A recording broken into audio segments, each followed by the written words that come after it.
ಯಾರೇ ಆಗಿರ್ಲಿ ಕೆಲ್ಸಕ್ಕೆ ಬಂದವನು ಮಧ್ಯಾಹ್ನ ಆಯ್ತು ಊಟ ತಿನ್ನ ಸಾಯಂಕಾಲ ಆದ್ರೆ ಪೇಮೆಂಟ್ ಇಸ್ಕೊಂಡ್ ಮನ್ಕೋಗೋಣ ಅನ್ಕೊಂಡಿರೋನು ಅವ್ನ್ ಜೀವನ ಪೂರ್ತಿ ಕೂಲಿ ಅವನಾಗೆ ಇರ್ತಾನೆ.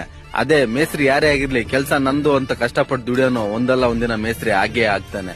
ಬಿಲ್ಡಿಂಗ್ ನಾವೇನ್ ಹುಡ್ಕೊಂಡು ಹೋಗ್ಬೇಕಾಗಿಲ್ಲ, ನಾವ್ ಮಾಡೋ ಕೆಲಸ ನೀಟಾಗಿ ಮತ್ತೆ ಬಜೆಟ್ ಫ್ರೆಂಡ್ಲಿ ಆಗಿದ್ರೆ ಬಿಲ್ಡಿಂಗ್ ತಾನೇ ಹುಡ್ಕೊಂಡ್ ಬರ್ತದೆ. ಯಾರೇ ಆಗಿರ್ಲಿ ಕೆಲ್ಸಕ್ಕೆ ಬಂದವನು ಮಧ್ಯಾಹ್ನ ಆಯ್ತು ಊಟ ತಿನ್ನ ಸಾಯಂಕಾಲ ಆದ್ರೆ ಪೇಮೆಂಟ್ ಇಸ್ಕೊಂಡ್ ಮನ್ಕೋಗೋಣ ಅನ್ಕೊಂಡಿರೋನು ಅವ್ನ್ ಜೀವನ ಪೂರ್ತಿ ಕೂಲಿ ಅವನಾಗೆ ಇರ್ತಾನೆ. ಅದೇ ಮೇಸ್ತ್ರಿ ಯಾರೇ ಆಗಿರ್ಲಿ ಕೆಲ್ಸ ನಂದು ಅಂತ ಕಷ್ಟಪಟ್ಟು ದುಡಿಯೋನು ಒಂದಲ್ಲ ಒಂದಿನ ಮೇಸ್ತ್ರಿ ಆಗೇ ಆಗ್ತಾನೆ. ಬಿಲ್ಡಿಂಗ್ ನಾವೇನ್ ಹುಡ್ಕೊಂಡು ಹೋಗ್ಬೇಕಾಗಿಲ್ಲ, ನಾವ್ ಮಾಡೋ ಕೆಲಸ ನೀಟಾಗಿ ಮತ್ತೆ ಬಜೆಟ್ ಫ್ರೆಂಡ್ಲಿ ಆಗಿದ್ರೆ ಬಿಲ್ಡಿಂಗ್ ತಾನೇ ಹುಡ್ಕೊಂಡ್ ಬರ್ತದೆ.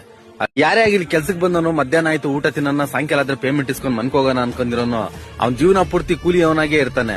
ಅದೇ ಮೇಸ್ತ್ರಿ ಯಾರೇ ಆಗಿರ್ಲಿ ಕೆಲ್ಸ ನಂದು ಅಂತ ಕಷ್ಟಪಟ್ಟು ದುಡಿಯೋನು ಒಂದಲ್ಲ ಒಂದಿನ ಮೇಸ್ತ್ರಿ ಆಗೇ ಆಗ್ತಾನೆ. ಬಿಲ್ಡಿಂಗ್ ನಾವೇನ್ ಹುಡ್ಕೊಂಡು ಹೋಗ್ಬೇಕಾಗಿಲ್ಲ, ನಾವ್ ಮಾಡೋ ಕೆಲಸ ನೀಟಾಗಿ ಮತ್ತೆ ಬಜೆಟ್ ಫ್ರೆಂಡ್ಲಿ ಆಗಿದ್ರೆ ಬಿಲ್ಡಿಂಗ್ ತಾನೇ ಹುಡ್ಕೊಂಡ್ ಬರ್ತದೆ.